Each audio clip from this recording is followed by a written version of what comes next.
I'm tired. I'm so tired. Spent last week travelling for work. Travelled to Melbourne on the weekend to visit my parents. And now this week, I've been travelling for work again, in the opposite direction. I've got to tell you, my cup is so empty.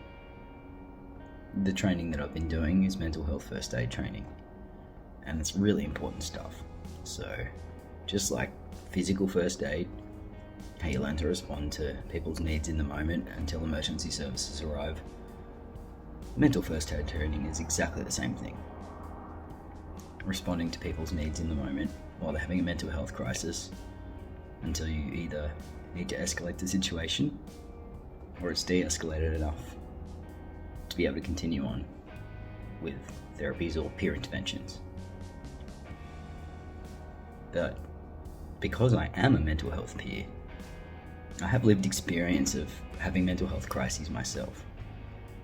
And when you learn and talk about these things day after day, it gets pretty heavy. I can hold it together for X amount of time, but I'm feeling pretty battered mentally recently, and that's okay, because I know how to exercise my own self-care. But gee, I wish I had my bike here. Today's the final day of training. I'm really, really thankful that I get to go home at the end of it.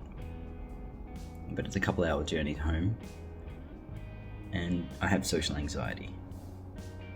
I've got to sit in the car with my colleagues for 3 hours and make small talk.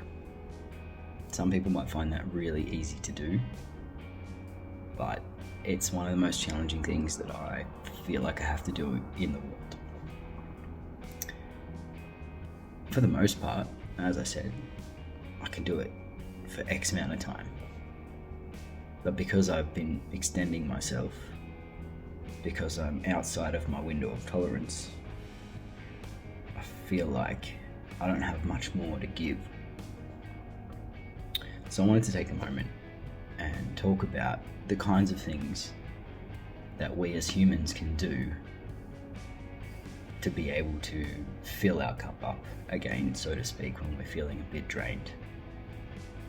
That comes under the banner of self-care, really, and varies from person to person.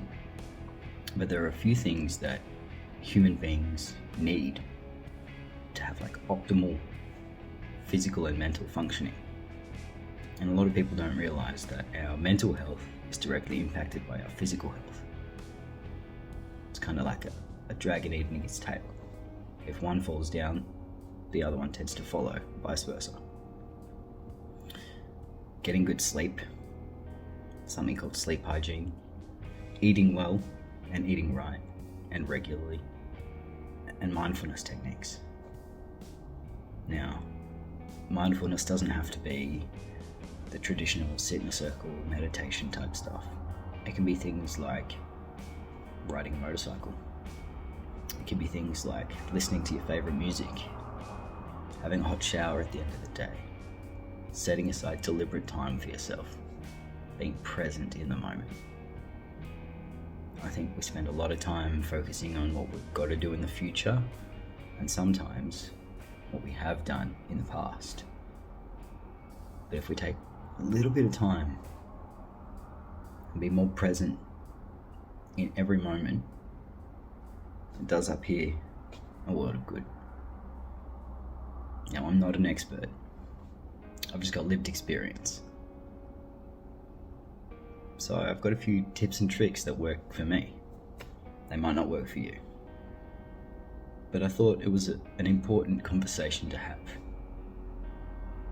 Especially when we live such busy lives. We're all focused on doing for others.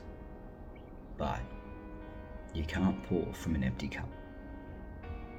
So, fill up your cup however you know how. And I'll catch you on the flip side.